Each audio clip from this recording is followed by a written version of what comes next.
If we have more people here.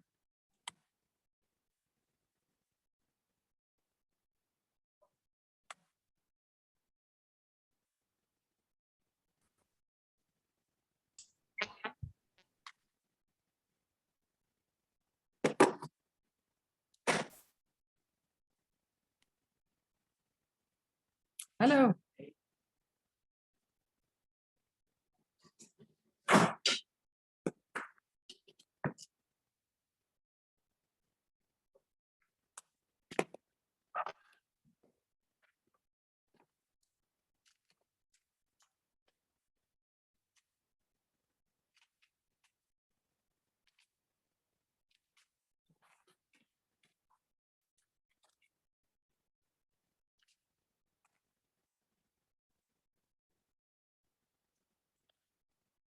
I wait 1 minute more because I think people are coming.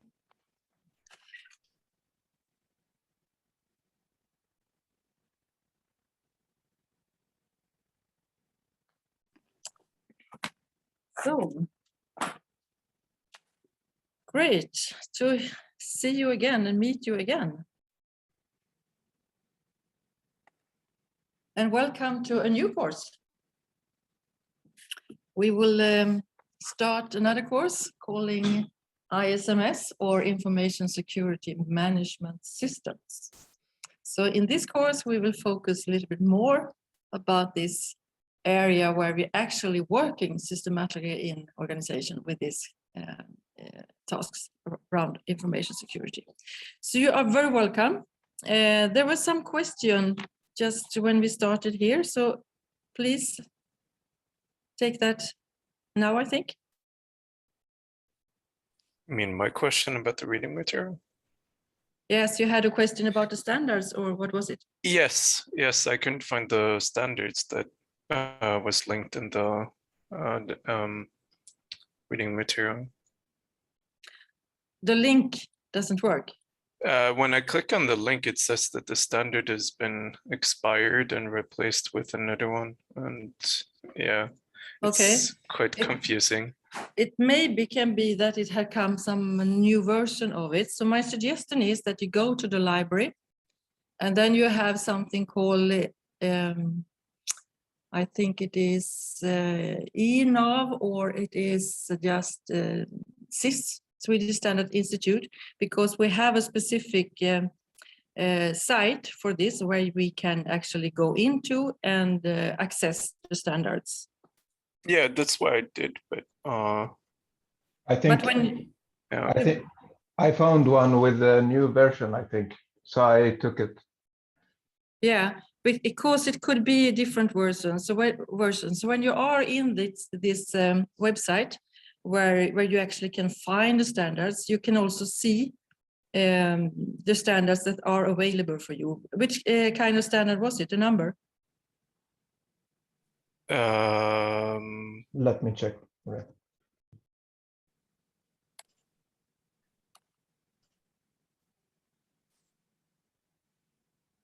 Maybe you could just share it on Discord, Haidar. Yeah, not now, because I don't have time for it. Yeah, sure. I can share it in Discord later. You can take that later on. Yeah. Okay, we need to continue. All right. Today we will have some course introduction, talking about what we should do in the course. We shall look at the course design and also the course materials that we're actually working in. And it's a lot of standards, but it also the method support system that we have also on a website for MSM. So, and then we will talk a little bit more about information security management systems, more for broad area. I think you are quite well familiar with this now. And then we will go to the first step in this systematic wheel that we're actually working with when we're talking about ISMS in organization, and it is the analysis, business and environment. So that will be the last part for the lecture today. So, okay, this is a quite practical course. You will work a lot in your groups, and I hope you have seen the message on Canvas that you also allocate to a specific group. You will choose by yourself So talk with your fellows and see how you will work with and set up a group. Maximum of 6 persons and minimum 3. So that is a task for you to do. The course contains an introduction to the field of systematic information security work. We'll talk about that today. But we also have 6 different elements, which is also theoretical, but also practice. So you will work with all these 6 elements during the whole course. The theory building is based on the standards 27001 and 27002. But we will also look at method and tools for information security management systems. And we will also see what the research is saying about these issues as well. So current research findings, we will discuss that in different seminars and so on.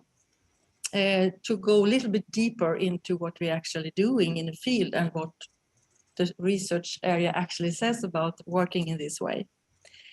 We will have a practical application, and it's based on the international and national regulation and recommendation related to information security management systems. We will have a quite Swedish focus in that area, because when we look at method and tools, we look at that from the Swedish perspective, because other countries haven't done so much far yet. So that's why we use the method and the tool support that we actually have here in Sweden. So I will come back to that. We are students here. We have no employments in organizations, so we cannot use the organizations that we maybe or will be in the future applied for. So here we have set up a fictive organization that you actually work with. So you have a text where you can read about this organization. Everything is not there, of course, because an organization have a lot of things. We will have supervisions where you can talk and ask things that you will, if you need more information, but you also need to do a lot of assumptions. And that is also important, that you argue for why you're doing this kind of assumption. The objectives for the course is that after this, you will define and you're able to define and describe systematic information security work from best practice related to standard, but also from current research. And you should conduct analysis of the deployment of an information security management system. We will work a lot with analysis from the beginning here. It will be analysis of business, of environment, of risks, and also a gap analysis. You should draw up a plan for use and follow up regards to deployment of management for information security systems, and also orally and writing, present produced results in groups and individually, and reflect and compare the results with the current research. So that is the main objectives for this course.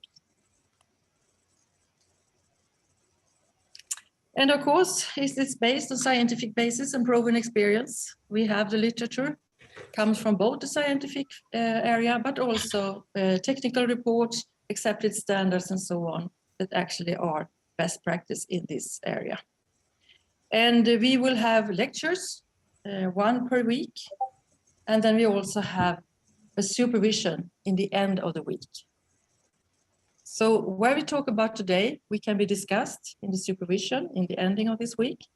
And that is also a way for you to ask questions and to come further with your tasks, because there is a specific task for each week, we can say, but we have no deadlines every week.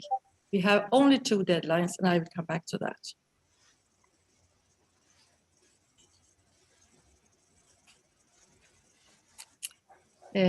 Okay, we give, of course, the lectures here on campus. I hope the technique will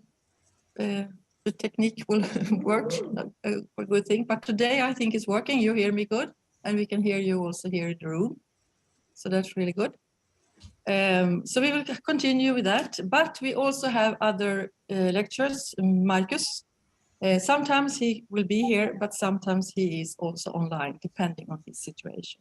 So they can also be for you here at campus online lectures as well, so you are aware about that. Okay. I am the course coordinator, and Marcus Norberg is the examiner. So this is the two person that you will meet here in the course. Yes, this is maybe a little small text, but you have this in Canvas, and you can see that we work today with analysis, business analysis, and environmental, external environmental. And then we have supervision, and the next week is about risk analysis. And then we have a supervision event also. And then the third part of the analysis is the gap analysis. And then we also discuss that. After that, we combine these areas, and then we have an examination phase where we looked at these three analyses, and you make a report, one report for each group. Discuss this. And then we continue with the next phase where we look at the design. We looked at the design and use. We looked at use and follow up. And then we sum up this part also. And then we have an examination related to the last part of the course. So it's 2 deadlines, 2 reports that you actually submit in this course. So to be more clarified related to this, the supervisions. So each part of the course will be followed up by this supervision activity. It's not mandatory to take this supervision. It's up to you and your group. But I really recommend that you take that, because there will be questions. You don't know everything, and you maybe don't really can read through everything and understand everything. So take the opportunity to also meet us during the supervision, to ask questions and see how you can proceed in different ways. So we strongly recommend this. Yes. Related to the assignment, the first part here, identify and analysis a fictive organization information and plan for the deployment of information security management systems. That is what you should do. The organization, as I said, is described in a separate document. And the information that is missing about the organization is obtained by requesting during the supervisions when we have that, but also document assumption.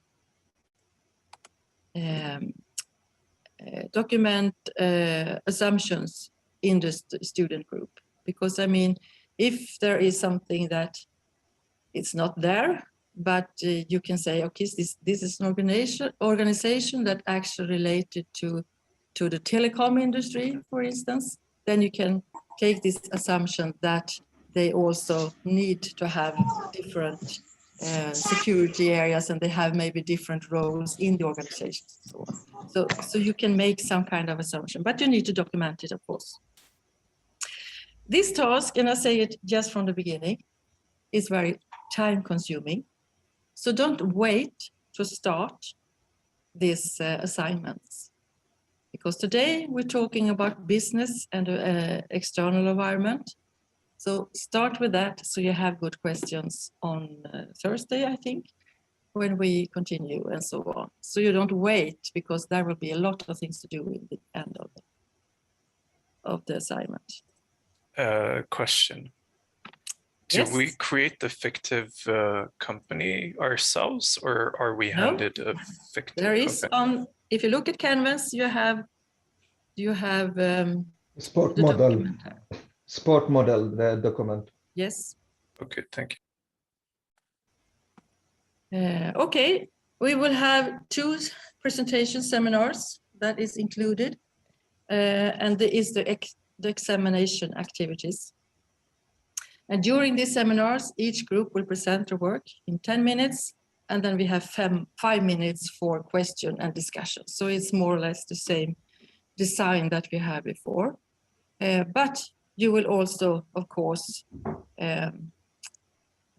write a report, write 2 reports actually, because you have these 2 different examinations.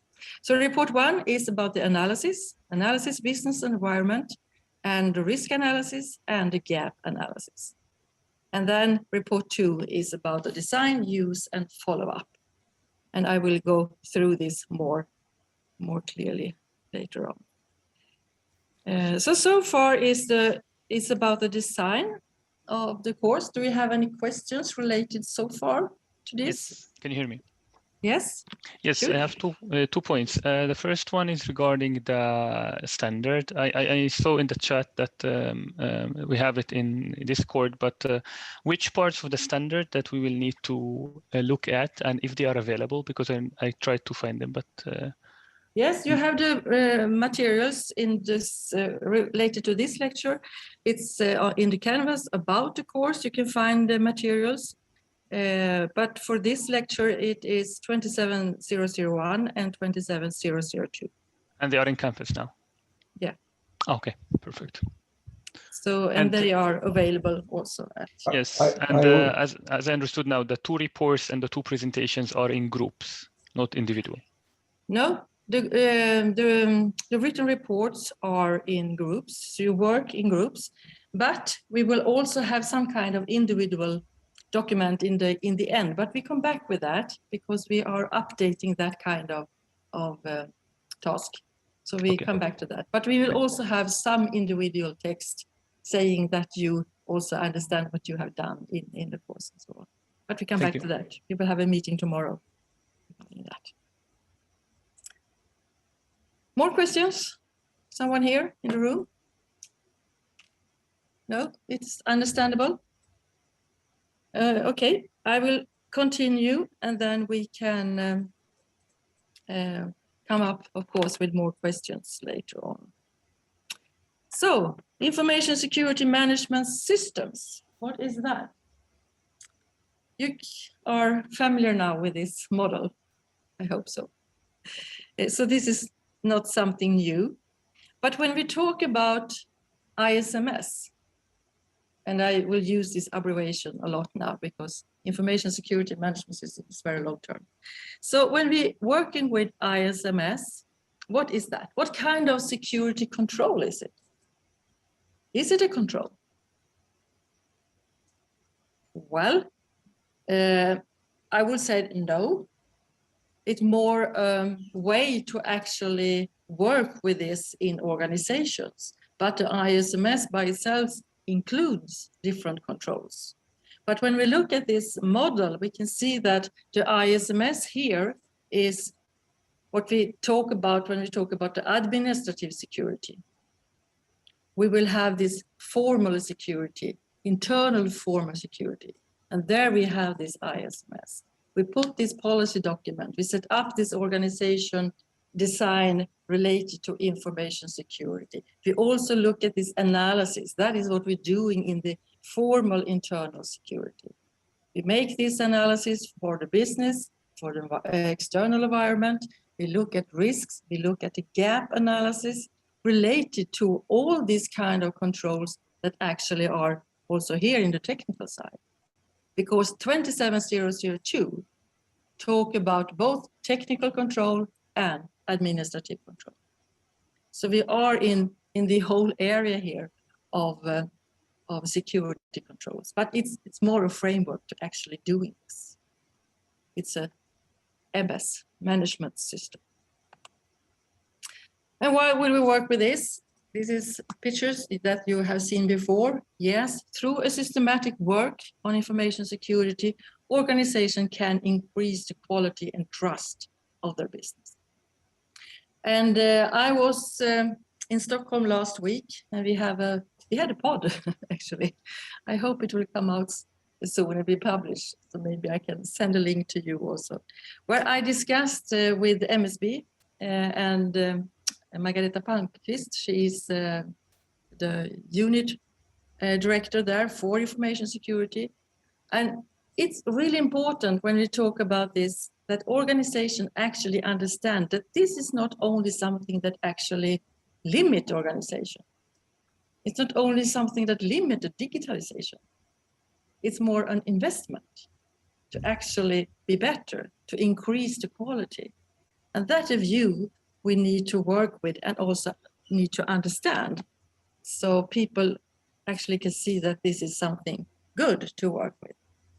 So what is it? We establish basic principle for manage the business. How should we work?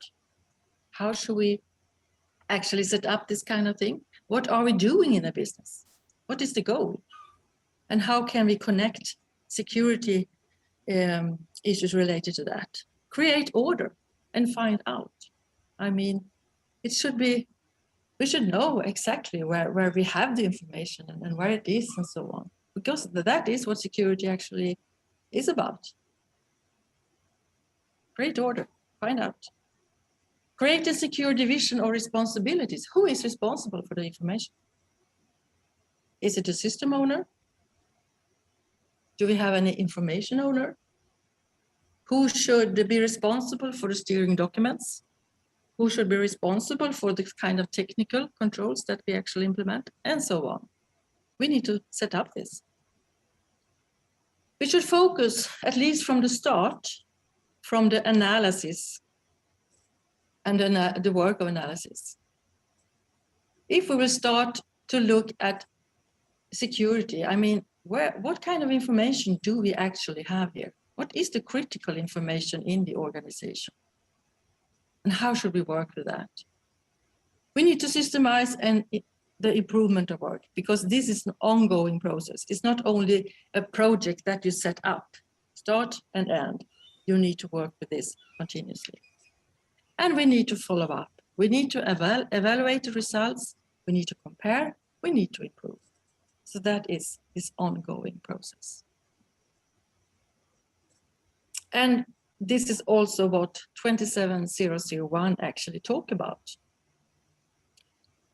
And we also discuss this ongoing work as a PDCA circle. It's a process control, and it involves continuous work.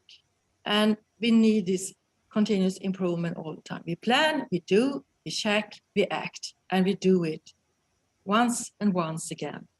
So it's really important to have that in mind. And I will repeat that quite often, because that is very hard for people to actually understand. I mean, we look at it more or less as a project.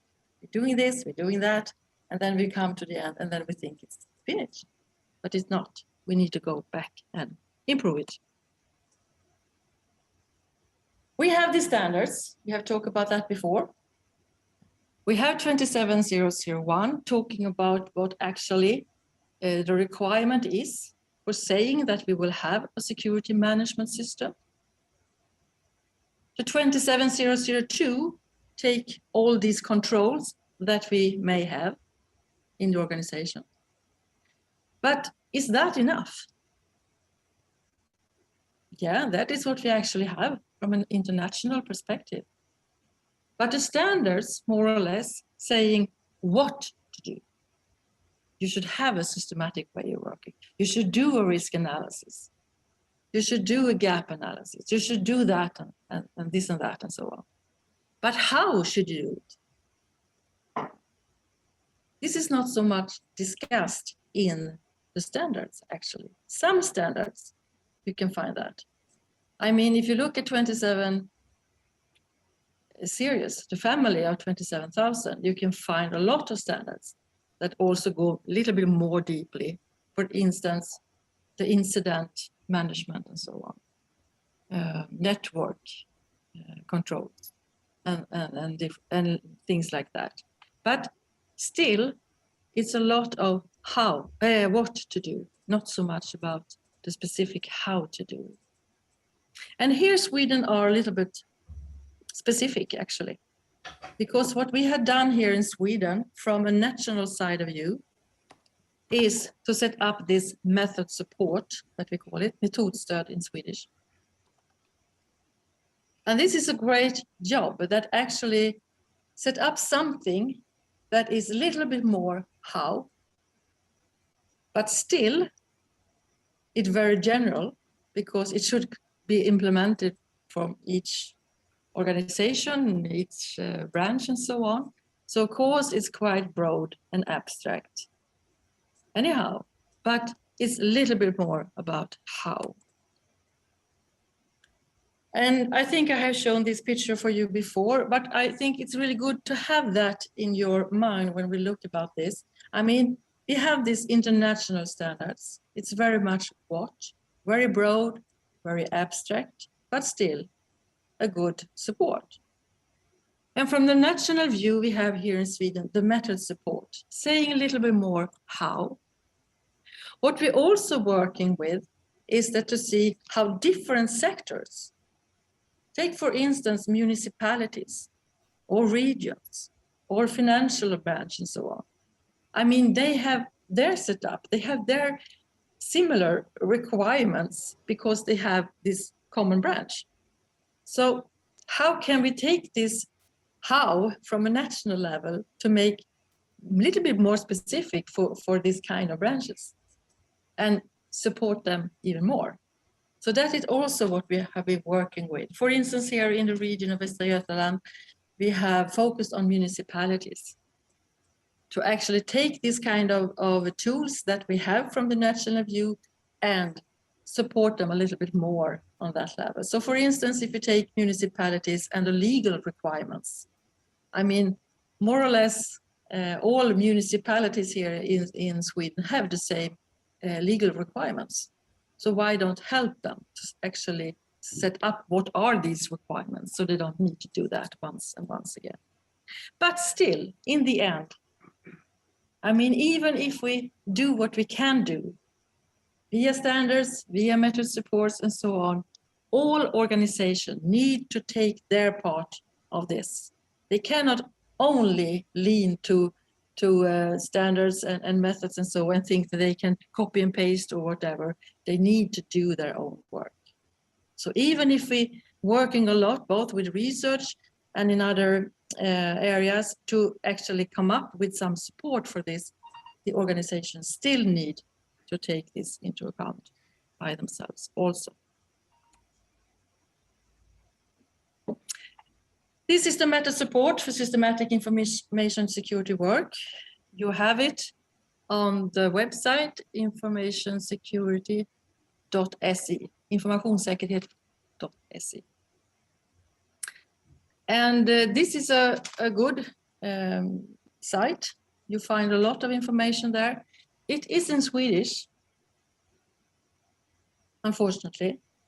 But what you can do is, and I hope you are aware about that if you put that link where you actually can find the method support, if you take that in Google Translate and put that link, you will have a new link on the English side. And if you click on that link, you have an English translation. It is not perfect, but it's good enough to actually see and understand what there is if you would go through this material. We have a lot of that material here in the lectures, notes and so on, and also the tools that are on that website, we have translate that in English, so that is also the tools that we will work with in Canvas. But if you will want to go to the website and go to the original material, you can find that and you can do that if you will look at it in English too.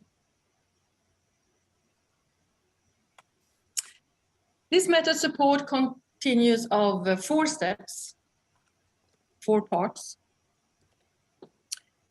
And it is this first one, identify and analyze. It's about design, use, follow up, and improve. And as you can see, it's like a wheel. So the thing here is, and you look, so if you look in the middle, in the center here, it says ISMS, and then you can see it will go round and round and round. So even if you start the work, it's good to start with identify and analyze, but you need to continue with that. And if you have something in the organization already, you maybe not need to start with the blue one here. Maybe you will start with steering document and update them and so on. Then you can go to the design phase and then continue around this. So it's up and depending on the situation, of course. If you go through the first part, the business, identify and analyze, we analyze the business first. meaning that, okay, what kind of organization is this? What are we doing?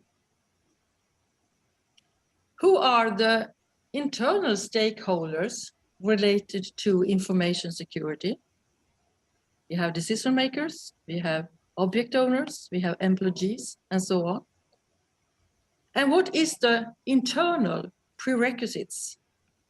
What kind of goals do we have? What is the strategy? How is the organization actually structured? And how is the infrastructure looks at? Is it a good one, or do we need to do something here? So what is the prerequisites for actually implementing this in organization?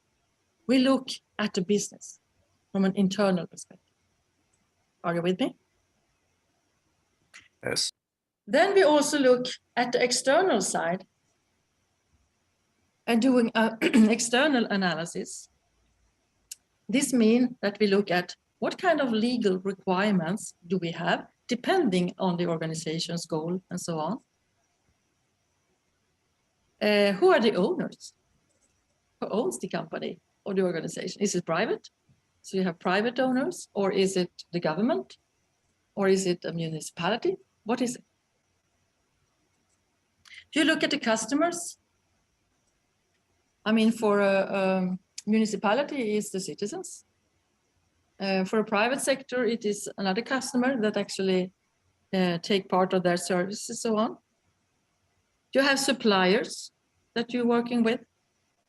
You may have reviewers. I mean, if you are in the area of GDPR or the NIS directive, you will have reviewers that will come to your organization and say, okay, we will look at this and that. So you have a lot of prerequisites also related to the external side. I mean, what is the technical, what is the social, what is the environment, the political side? How would that actually affect the organization? So you need to look at both the external stakeholders as well as the external prerequisites. When you have done that, you have looked at the business, you have looked at the external environment, then you have a quite good view of what actually you are doing in the organization. And then we need to ask, because that is also what we're doing in the business analysis, what is actually the critical information we have, the most thing that we need to protect? You will do that in the business analysis as well. And when you have find that, you will not identify all information. That is not what you're doing, but you take this, what can you not? I mean, if there is something that is really important for the organization to actually continue with, what is that? And when you have done that, you do a risk analysis to identify this critical information that you maybe have already identified in the business. There could be others also. And then you look at the threat related to that kind of information, and you go through this risk analysis and do this assessment of what actually you need to do. What is the level of the risks we have? Have you a high level of risks, many risks, or how is it? So we need to know what we actually can do and what we need to do from the start. Because you cannot do everything from the beginning. So when you will start with something, look at what is most critical for you. When we have done that, we have come up with some kind of risks that we need to take into account. So we need to find also security controls related to the risks that we have identified. And we also know that, I mean, we are not on the zero level. We have a lot of security controls implemented already. But what actually do the 27002 said?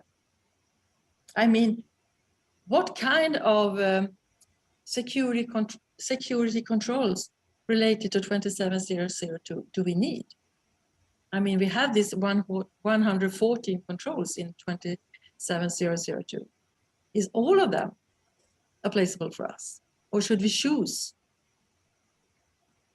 Or maybe take some of them off and so on, related to the business, of course. Should When we we have- consider, sorry, should we consider cost when we're making suggestions? Sometimes, yes, but you follow the tools that we have. So, I mean, if there is something related to cost there, you can take that part. But I mean, it will be an assumption also. It's very hard to do a calculation for costs.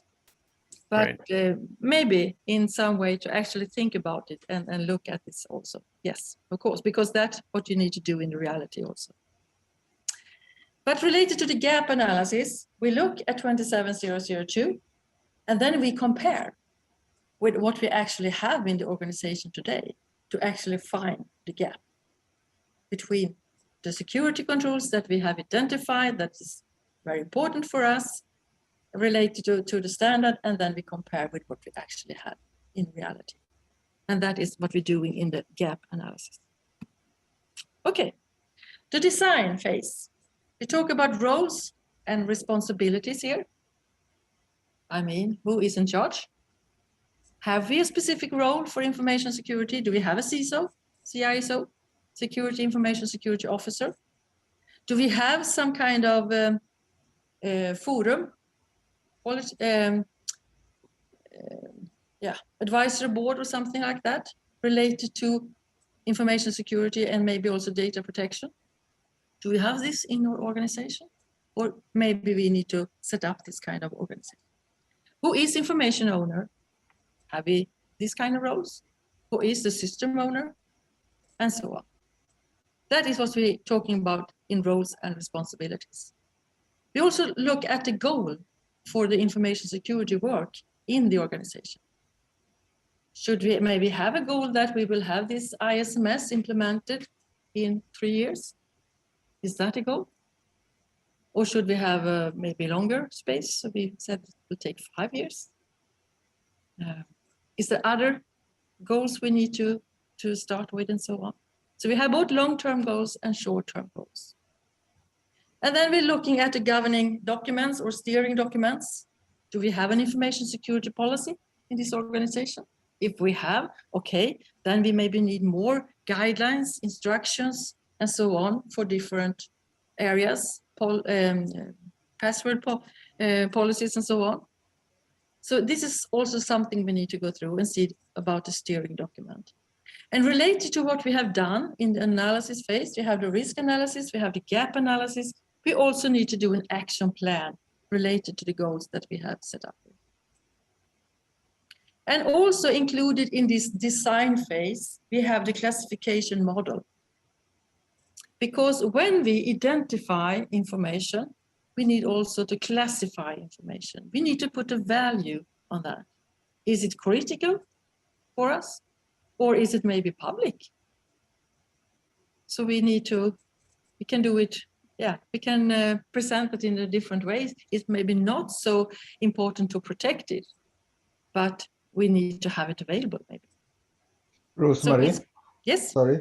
The procedures, you talk about the policy here, but the procedures also in this phase, or? Yes, the procedures, if you look... Is it an action yes. plan or? If you mean processes and so on? Yeah, for example, if we set the password policy, so we will create also a procedure for that, right? Yes, of course, but that maybe can be a little more. I mean, you will have the overall procedure or process set up that. I mean, if you're talking about incident management, you need to have that process, of course, and the procedure, and then you need to set up that in the design phase. Because what we're then doing when we come to the next phase here, the use, there is more or less the daily work. Here we have the ordinary work that we have every day, every month, and so on. We do information classification if something come up. We do risk analysis related to that. We maybe have an incident, then we need to take account of that. So we need to have these information security management activities. We need to educate, and so on. So this is the daily work. That's what why we call it use. Yes, a question here. Oh, sorry. Thank you. I'm not so aware of. Yeah, thank you. Thank you. Okay, so when we come to this use, we implement what we have set up, what we have designed, we comply and look at it, we educate, we communicate these areas, we classify information, we're doing risk analysis related to that, and we monitor and we review it. Ordinary. So that is the daily work here. So what we have set up so far is what we're actually doing here in the use part. And when we come to the end of the year, because this wheel that we're talking about is more or less a year wheel. I mean, it takes a year to actually go through this. Then we will look at it. We will follow up and we will see, okay, what we have done so far, is it good? Have we fulfilled the goal that we actually set up? Do some evaluation, looking at what kind of incidents did we have this year? How do we actually manage it? Was it something that we looked at more deeply? What kind of risks is it? What kind of threats do we actually have here that we have maybe been not aware of, and so on? So we evaluate this. And then, very, very important, we have this management review. So in the end of this wheel, it's maybe not the end of the year, it could be where else, but we go to the management. And when we talk about management here, we mean the top management. And discuss with this management and show the management, this is how we have been working with this. This is kind of the risks that we have. This is what happens during the year. And here is the goal that we have set up. And we also suggest that we will doing this in the next round of this wheel. So that is also what we need to do when we talk about improvements. We need to show the management so they know what happens, but also get their decisions so we can also improve and go further. So the management review is a very important activity in this systematic way of working. Excuse me. Yes, some questions related to that? Yes, for the management review, does the analysis affect the decision of the management, or their decision affects what the ISMS team does? Of course, the analysis that you do, I mean, the ISMS that you set up, that is the analysis. So if you look at the analysis you have done, I mean, you have this risk analysis. What is that saying? You have the gap analysis. You have done and take maybe some decisions during the way. But here in the management review, they need to actually look at this much deeper, and they need to take decision for the next step. Because you cannot do that as an CISO. You can work with this in the organization, and you can mission about it and so on, but the decision must be taken to the top management because they have the money. So it is, and we know that security costs money. My question is, whatever decision they make, it is what the team is going to try to provide the risk around, or to manage the risk around, or is it that their own analysis at the end of the day will affect the management decision, because it's always going forth and back?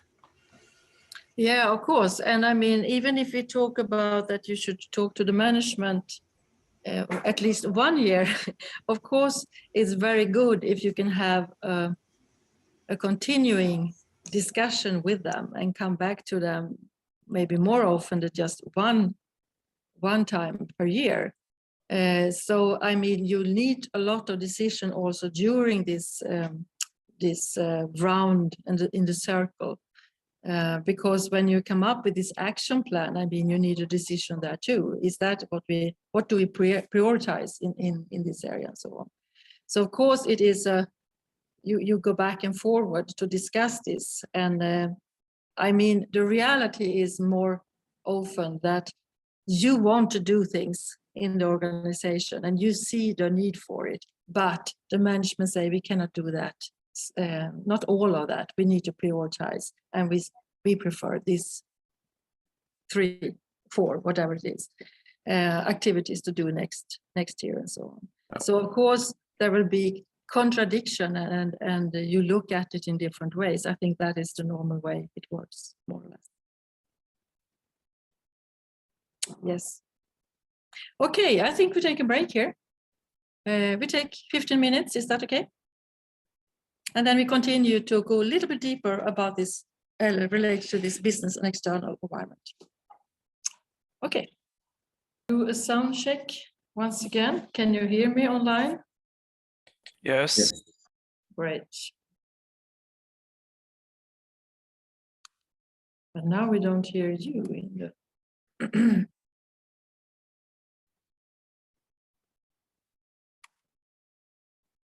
Yes. Can we do a test again? Someone online, can you speak? Speaking. That's good. Now we hear you very well. Good. Okay, we continue. So now we go deeply. Someone else here in the waiting room. We go a little bit more deeply into the specific part of this method support and the systematic way of doing this. We will look at the business and the external environment. That is the task for this week. Okay. So this is what we actually gone through before.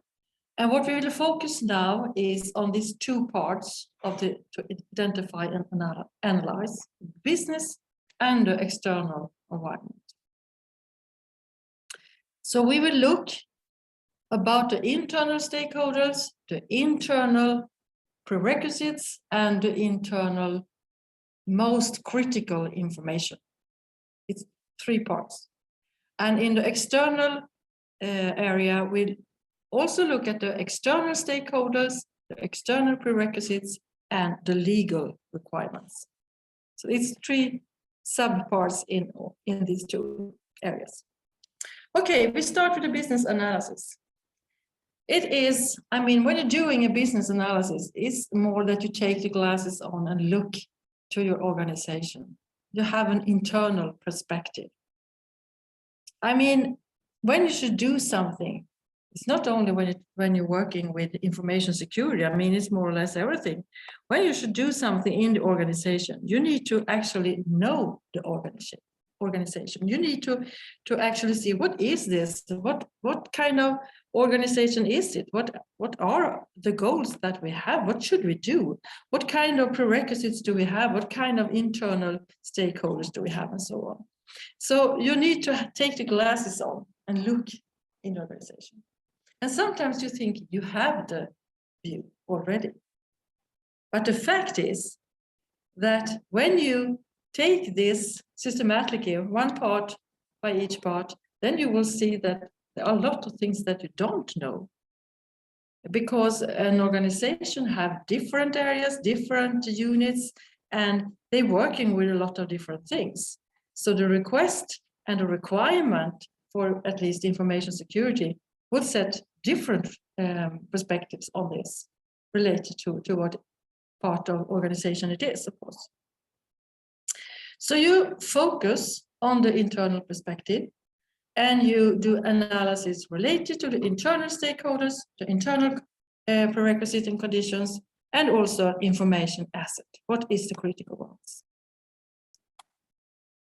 If you look at internal stakeholders, what you should do here is to go through the organization, and now you have this document for the fictive organization that you will do in your assignment.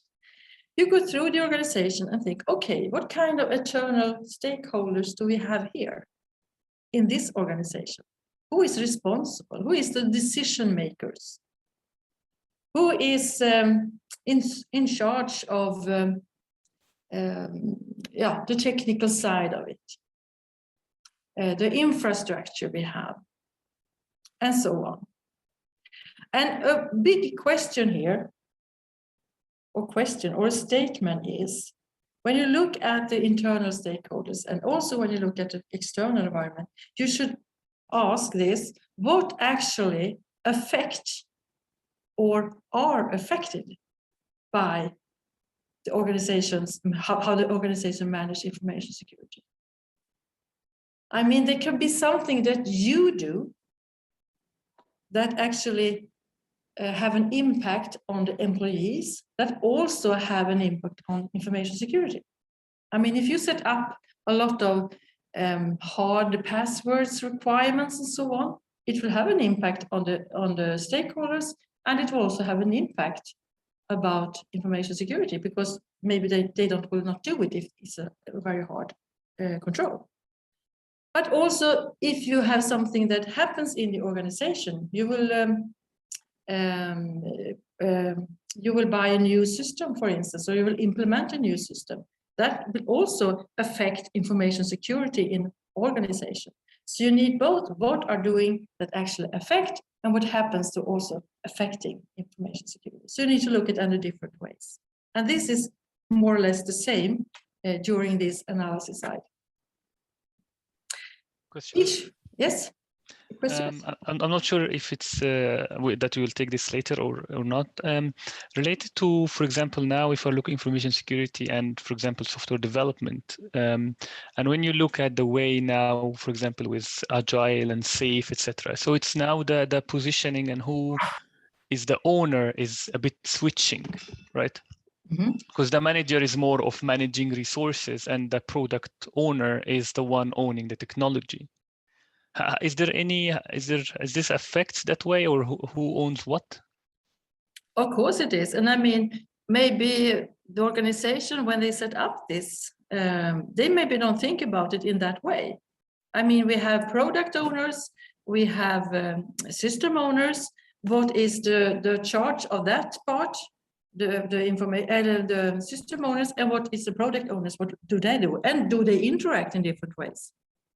So of course there will be a lot of areas that is quite complex also to actually identify. But what you need to do is to look at this from a more broad perspective and see whatever they do, how will it affect information security and the work that we're doing here in the organization. So you need to look at different ways. And sometimes we don't even have this kind of roles in the organization because things working anyhow. And maybe we need to do some kind of organization here to actually say that, okay, we need a system owner here to take responsible for that. And then we have a product owner to doing this and so on. So it will be more clarified, more specific and so on. So when you started this work, you will see that it's only, I mean, what you need to take care of is how it affects information security and vice versa, but it will also affect other parts in the organization because this is a quality work, more or less. So it will have implication on different areas too. And it's good to be aware of that. Okay, but also, I think that is also what you actually mean here, that each one of these stakeholders have some kind of needs and expectations, but also requirements related to information security and also for the governance of the organization. So it will be a lot of roles, maybe, depending on the size of the organization, but they have also their own requirements and the expectations and so on. So you need to deal with that also.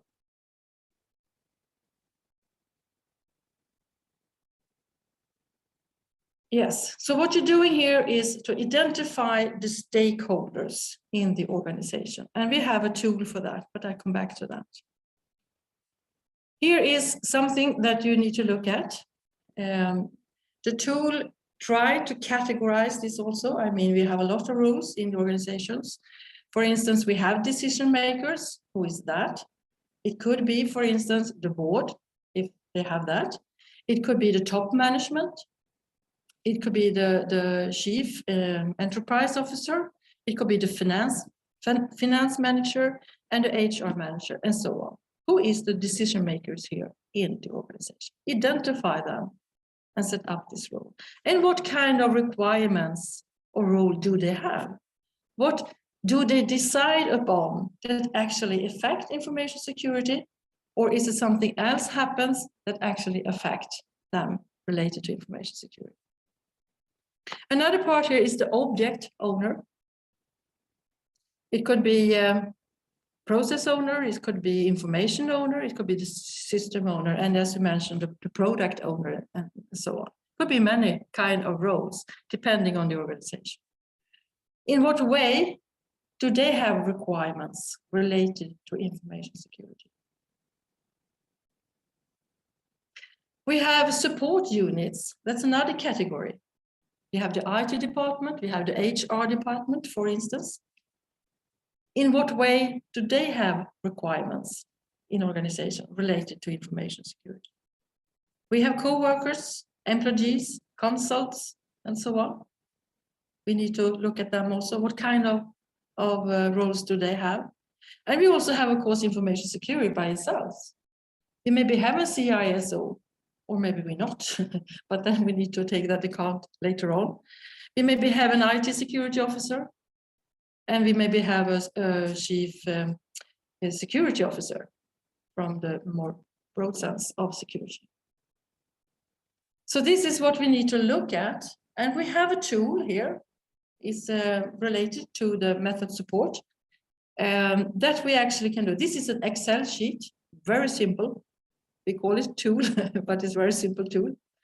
And the MSB have created this, and it should be simple because they don't set up a very hard or specific product in that way because they are not in that position.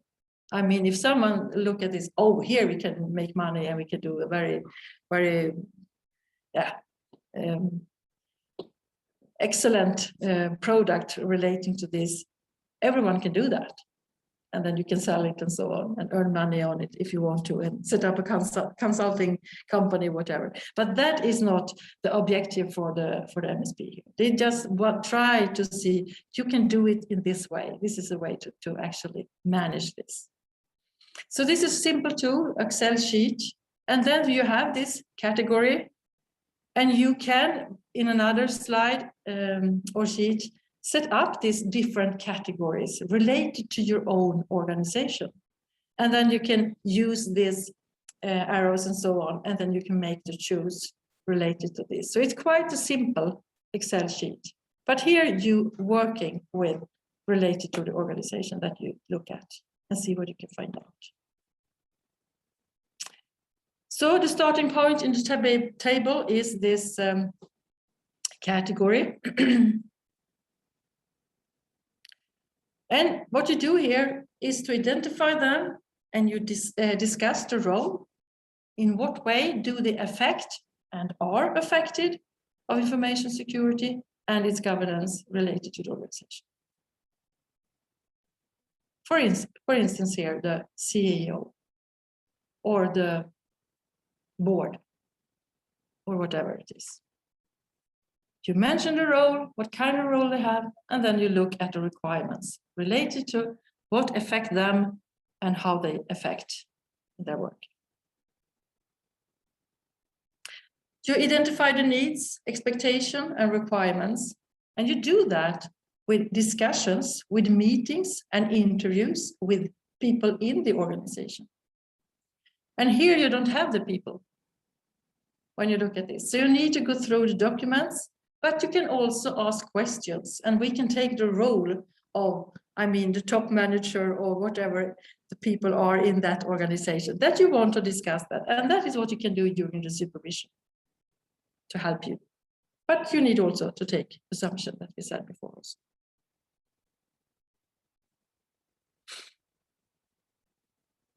So that is the part of, that is the part of internal stakeholders.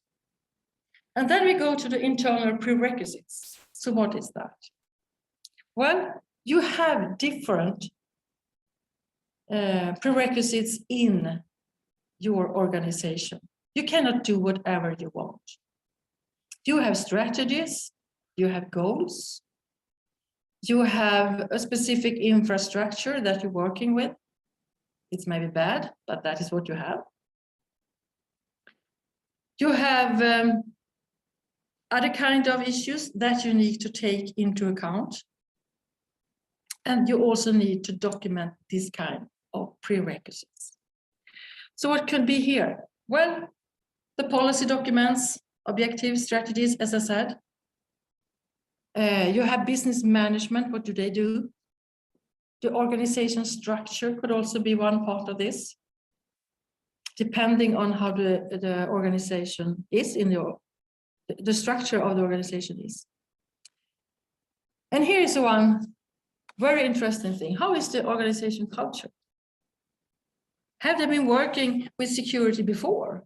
Or maybe not, they maybe don't understand this at all. And it will take a lot of times before they understand and they are aware of what they actually need to do. They can say, no, this is nothing we will work upon. And I will not use these passwords and I will not do that and so on. So it can be a very long time for actually implement this, to educate employees, to discuss these issues and so on. So what is the culture in the organization?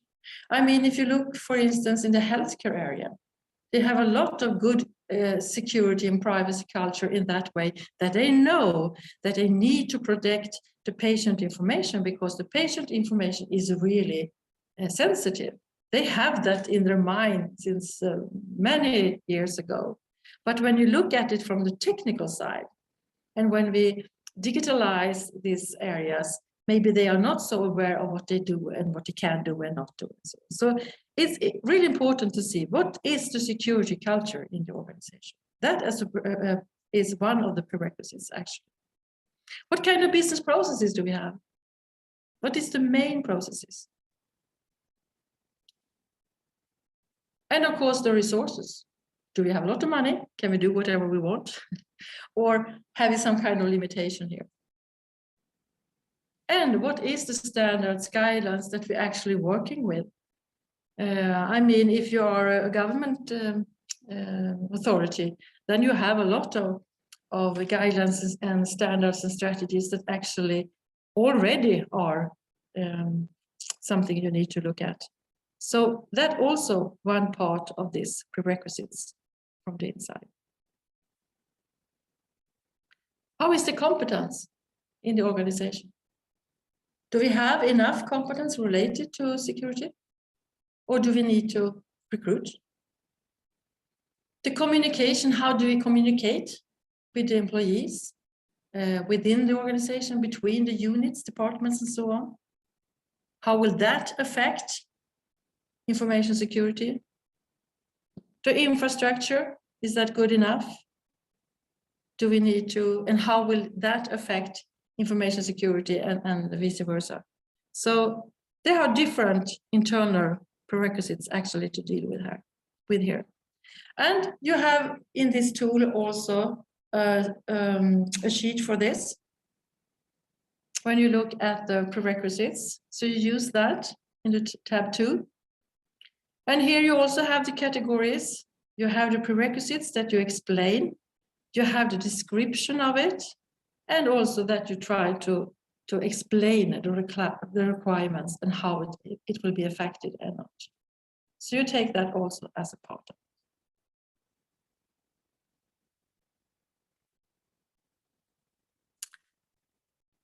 it. Yes. And then you go to the information assets. And what is information assets? Yeah, information assets is of course information, but it is also resources related to the information, IT systems, and so on. So information assets is actually the main thing that we actually want to protect. That's why we're talking about information security. So what you actually need to do here in the beginning of this systematic way of working is to identify the critical, the most essential resources and information that you have. You cannot do everything here. In the first phase of this method support, they try to identify all information here, but that is not working. You need to focus on the most essential, the most critical, and go through that.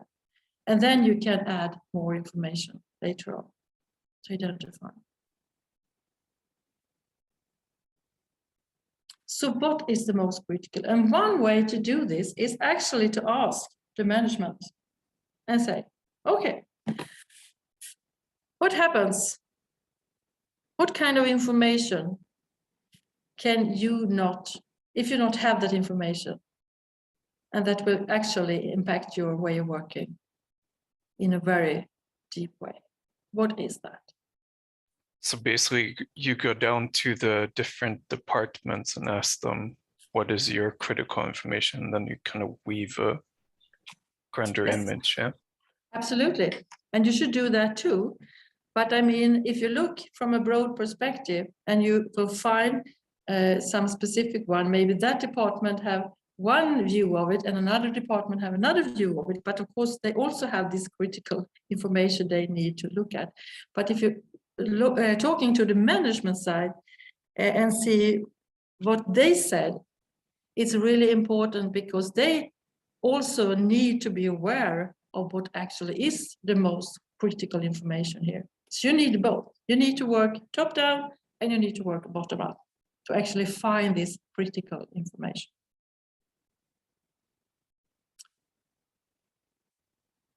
Yes. And you have the tool here also. I mean, you can identify, you can interview people, you can talk to people, and you can also find in the organization, of course, and have your own assumption about that. But you give examples here. And for instance, here you see they have mentioned an IT system here in Aggresso, and that is a salary system that they think is really important here as an example. And what do they do here? They have personal data, they have information on the salary and sick leave and so on. So they're quite sensitive information stored here in that system. So that is really critical. So that is what they also said here. They can say yes or no. Is it a critical system or not? Maybe you can identify a lot of information assets here, but maybe not everyone is critical in that way. And then you take that later on. So here you identify and saying what is the most critical or not. And who is the information owner about that, or system owner if it is system. And then you put a name there. If it is clear that we have a name, we have a system owner. And then you also maybe set up some kind of contact information related to that. Because then you got an information and documentation about actually what is the most critical here in the organization. It maybe will be 10 assets that you actually focus on. And then you take the other information assets later on. So that is what you do here.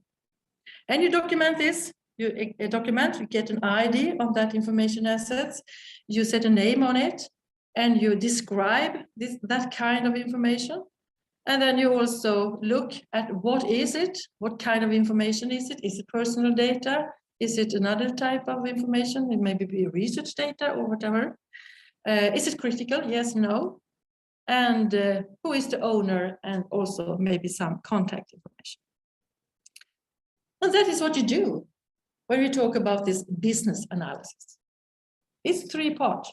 You go through the stakeholders, internal stakeholders, you go through the internal prerequisites, and you look at the critical information assets. Okay.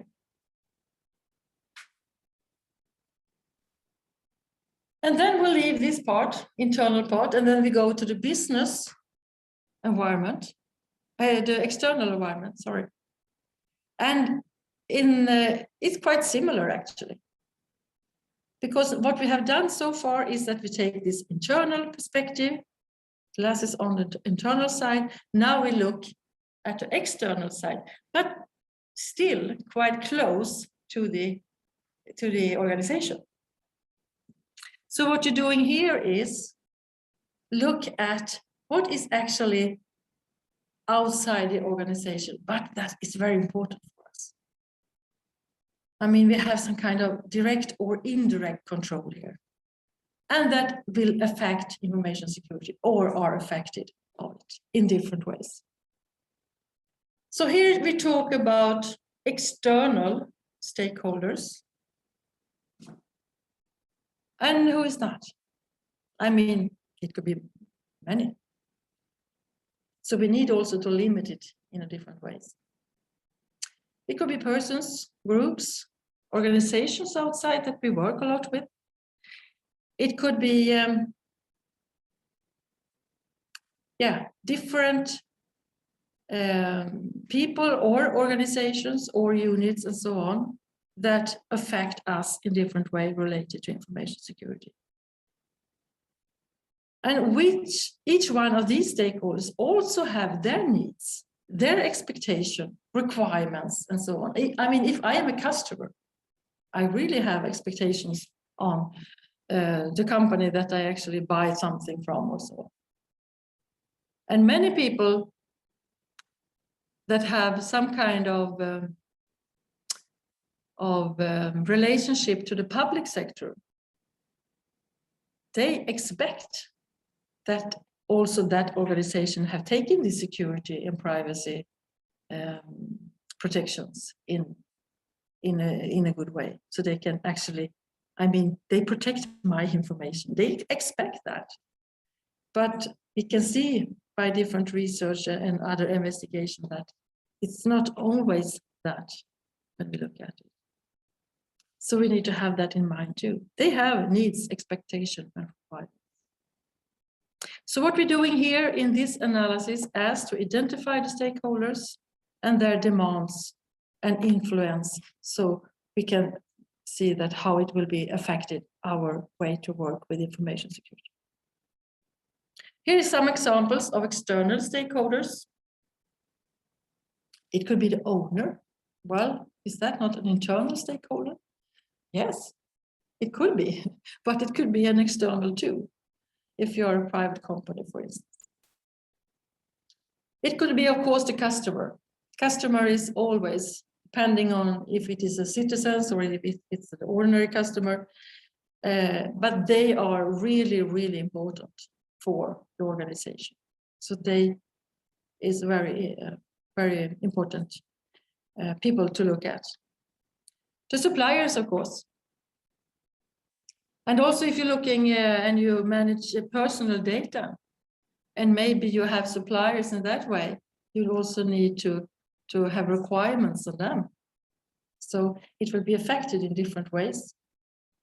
You have reviewers, as I mentioned before. You have organization from maybe government authorities and so on, looking at what you are doing.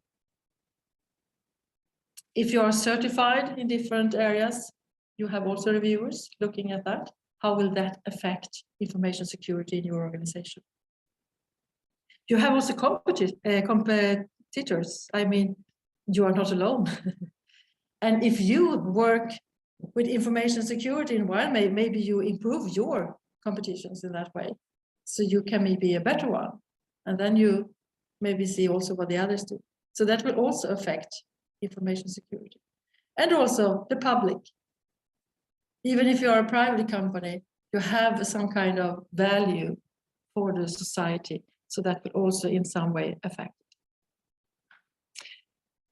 So here we have the same way. We have a tool. It's very similar to the internal one, but you have this more external glasses on and take that perspective. So you have a category, you look at this, you can change it in the tool, and then you have stakeholders, you look at the roles and you look at the requirements.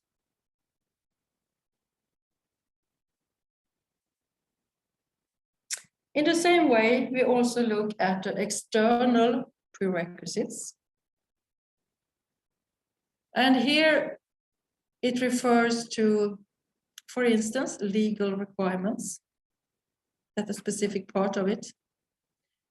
But you also look at other areas that actually have an impact. And this is something that maybe come up more and more. Because as I said, when we look at the external side, we still look at it quite close to the organization. Are you with me? But sometimes, if we look at the cybersecurity perspective, we know that things can happen both from a national point of view, but also from a global perspective that actually affect you in your organization. Not so close, it could be very far away. So in here, you also maybe sometimes need to not be so close. You also need to be a little bit more wide and see how the external prerequisites actually can affect you.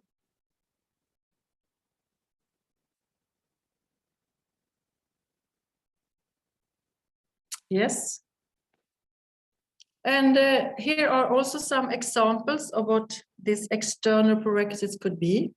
I mean, we have these technical perspectives. Maybe we are, I mean, you have the cloud services. That can affect a lot in these times. You maybe have other technical areas. Maybe you are located in a way that also affect you. You maybe are in the shadow related to the Wi-Fi and so on. So it could be different things here that actually from the technical side. But also social prerequisites. Social and culture will also affect you in a way, and also related to information security. It's very important to say, I mean, when you're looking at this part, it could be very broad, but you need to limit yourself to have this information security perspective on it. It will affect information security or affect something else, but don't take everything here. It should be related to information security. And also, of course, the financial prerequisites. I mean, we are a government authority, the university. We have a lot of financial prerequisites. Each year, we will have some people saying from a national side, this is the money you will have. That is your way to go. You cannot do it anyhow. And we need to work with that.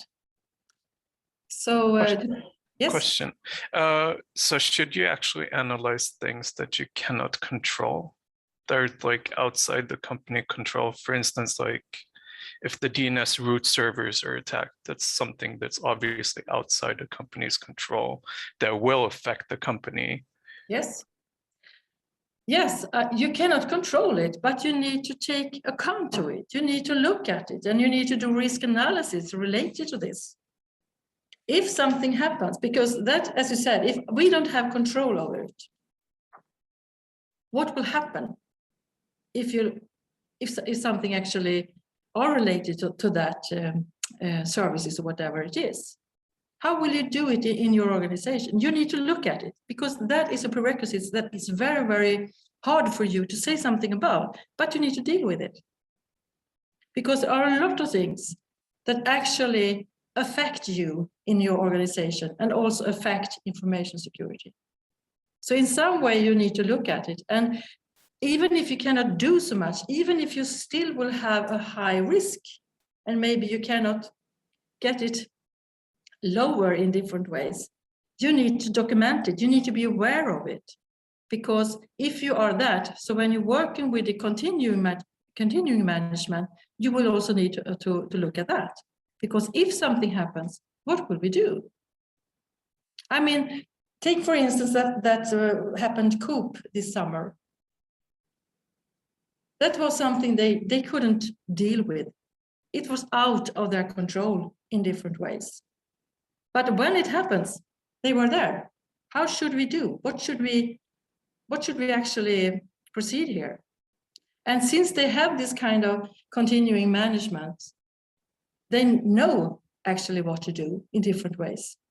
So you need to deal with it, and you need to set up some kind of controls for it, even if you don't have the total control of the prerequisite. Do you understand what I mean? Yes, I understand. Good. Okay, also the political prerequisites. I mean, we have an election this year here in Sweden. What happens then? When we change, if there will be a change, it will affect in different ways. So that is also a side of it, depending on what kind of organization it is. And also the environmental prerequisites. I mean, this is something that actually will have a big effect later on and also now. This is what we talk about more or less every day. So how will that affect us? Do we need to do something totally different in the organization to actually come up with something good for the environment? So this is a really important area. Okay, we have this tool also here where we look at this category. We mention what is the prerequisite, we give a description of it, and we look at these different requirements and impact that they have. How will it affect us? And in what way can information security affect the prerequisites that we said here? And then we also have, I mean, even if external prerequisites include the legal requirement, because it does. But here in this method support and this tool, they have taken that out and do a specific sheet for that, because it's maybe a very big area. But the legal requirements is really, really important. All organizations have some kind of regulations, laws that actually affect them in different ways. If you, and I cannot see any organization that not deal, for instance, with personal information. So of course you have GDPR if you are in Europe. That's a regulation you need to look at.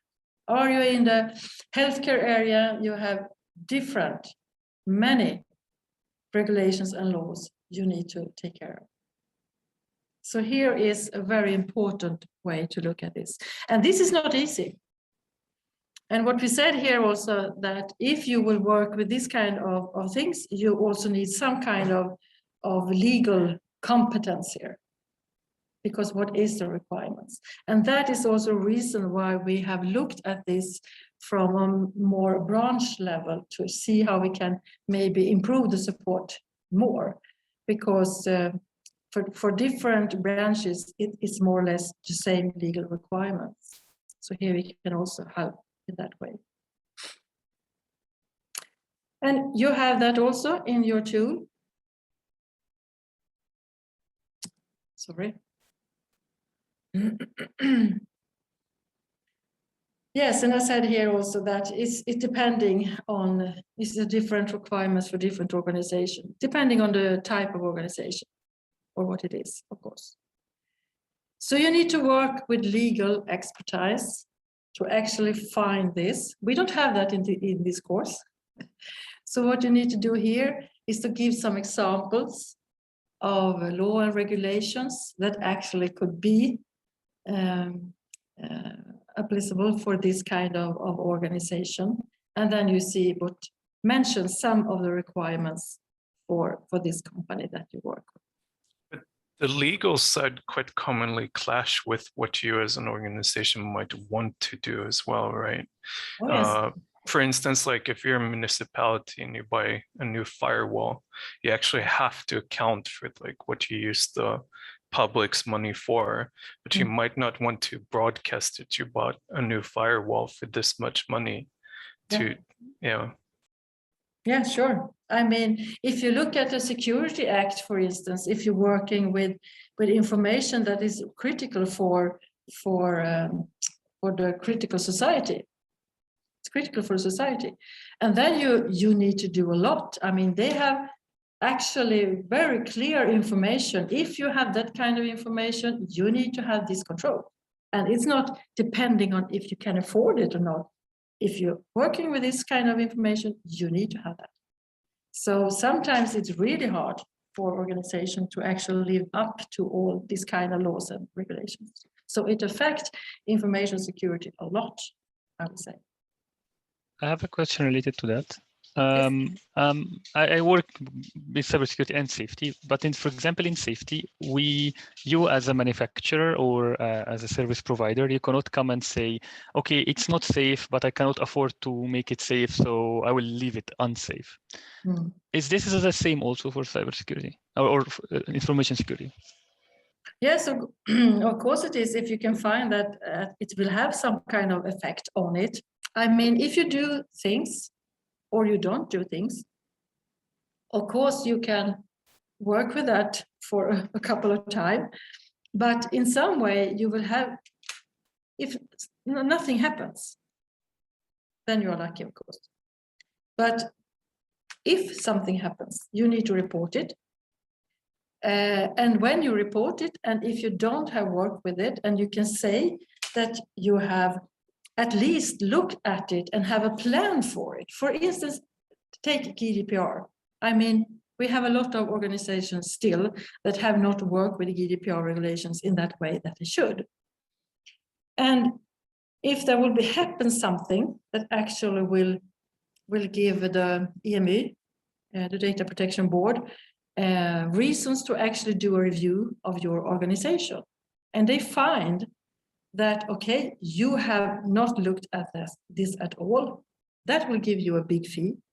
But if you say, okay, we have not done everything yet, but we have a plan for it, and we need to do it in this way because we cannot afford it since we have other requirements also. But we have a plan for it, and you can show that plan. You have this documented in different ways, for instance, in this kind of tools or whatever that we're working with in this course. Then they can say, okay, you are aware of it. You are not there yet, but you are aware of it.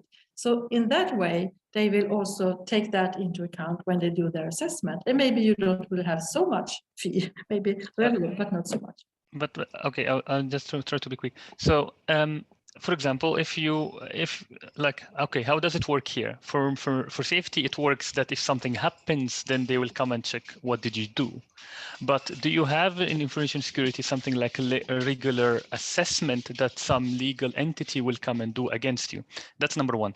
Number two, is it better to be not competent enough to establish a list of your assets and vulnerabilities, etc., or that you set them and don't act? Mm-hmm. Yeah. Related to your first question,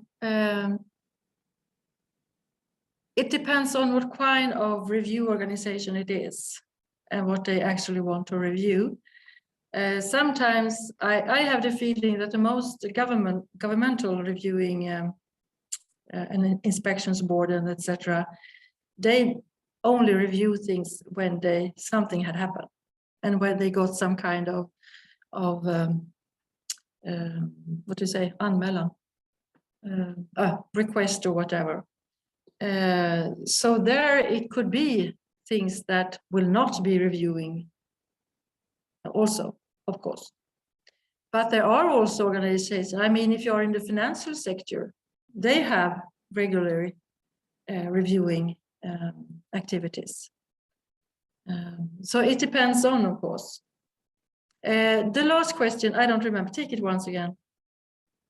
Yes, so is it like, I'm now just reflecting what we do, like what I do at work for safety, for example, and cybersecurity to what we talk about here now. So for example, for safety, like if you will, I don't know what is the better for you. Is it that you're not competent enough to know that you have a problem here, or that you are competent enough that you knew there is a problem, but you didn't act? Because what you described as I have a plan, this, for example, for safety, we call it like you make a safety deviation. You say, sorry, I was not able to do this. I have this plan. By this point in time, I will be able to fix it. Yeah, it's better if you have a plan, but even if you have a plan, I mean, it depends on the plan, how actually the assessments will go. But if you stand there and say, I have done nothing, I don't aware about it, and I don't really know about it, and so on, you are lost. Thank you. I would say. Not to stay on the topic too much, but wasn't it a big thing with the GDPR with the cloud computing because the servers were located in the US? Yes. Took part. That's a really big issue. And I think the whole society working on this at the moment. There are a lot of investigations, and there will be a report, an interesting report actually, in the middle of November here. And I think we will have argument to actually take that up and see what they are doing in that report and what they're saying also in that report. Because this is really interesting. And at the moment, we can say, more or less, that if you manage personal information in different ways related to the GDPR, it's not legal to use cloud services related to US. That's the way actually it is at the moment. So it's really complicated. It's really complicated. And we have a lot of organizations today that already have registered and they have a lot of information in the cloud and waiting for guidelines actually how to deal with this. So this is a big issue, really, and an important issue to actually work fast with. Yes. Okay, compliance with legal requirements. Yes, you need to analyze this, how you will implement these requirements from a very overall level, of course. And since some legal requirements is relatively general, while others can be more specific, of course. So you need to look at this in different ways, and you need to go through what is really needs to be done. And I mean, for instance, here, it's not, when we talk about assignment, it's not the thing here that you should go through everything in the GDPR, for instance, and say, oh, you need to deal with all this, that and that. You need to give examples here. Examples, what kind of regulations and legal aspects that actually are different laws and so on, but also some kind of examples related to GDPR or NIS directive or whatever it is that could be related here. So you shouldn't overwork here because this is a very big area, but you should give examples. But in the real life, you need actually to go through more or less everything. So that's why you also need this competence from the legal side. So you are not alone here. Okay, sorry. The procedures here is that you use the tool. We have a sheet here also in, under tab 3, legal requirements. To identify the legal requirements for the organization. You document this in the tool, the ID, the constitution, the law, what it is, the name of it, what is it for type of requirements, and also some kind of description here for the requirements. So this is an example of the tool, how it is. It's still a sheet, Excel sheet. So that is what you actually are doing. And I think you have understand the concept here. So it's a very, very simple tools that you use, but it's still really important and it's organized and structured. So you give you a picture actually about the business and the external environment. So far, so good. Let's see what we have more here. I think it was more or less, yes. I mean, when we start this and we analyze a lot, now we have looked at the business, we have looked at the external side, and you can go very, very deeply in this. But don't do that, because you need to go take the next step also, because remember that we have this wheel, plan, do, check, act. So it is an improvement work. If you cannot do everything here, leave it, and then you go to the next step, and then we take another round. And then we will be better and better for each round. So that is a systematic way of working. So you put that in that way. That's good. So if you sum up here, the environment analysis, It's about external stakeholders to identify them. It's about external prerequisites and also the legal requirements. So you have 3 parts also here. That's it. I hope you have a picture also what you are going to do, because that is what you're going to do. Go through these tools, read the document related to the organization, and also start writing your report. And we have a template there, and all these 3 areas now that we will go through before the first report will be submitted is that you have these titles, subtitles in the report: the business and environment, external environment, the risk analysis, and the gap analysis. And then you put text and describe how you have been working and so on related to this. But you have a template also related to that.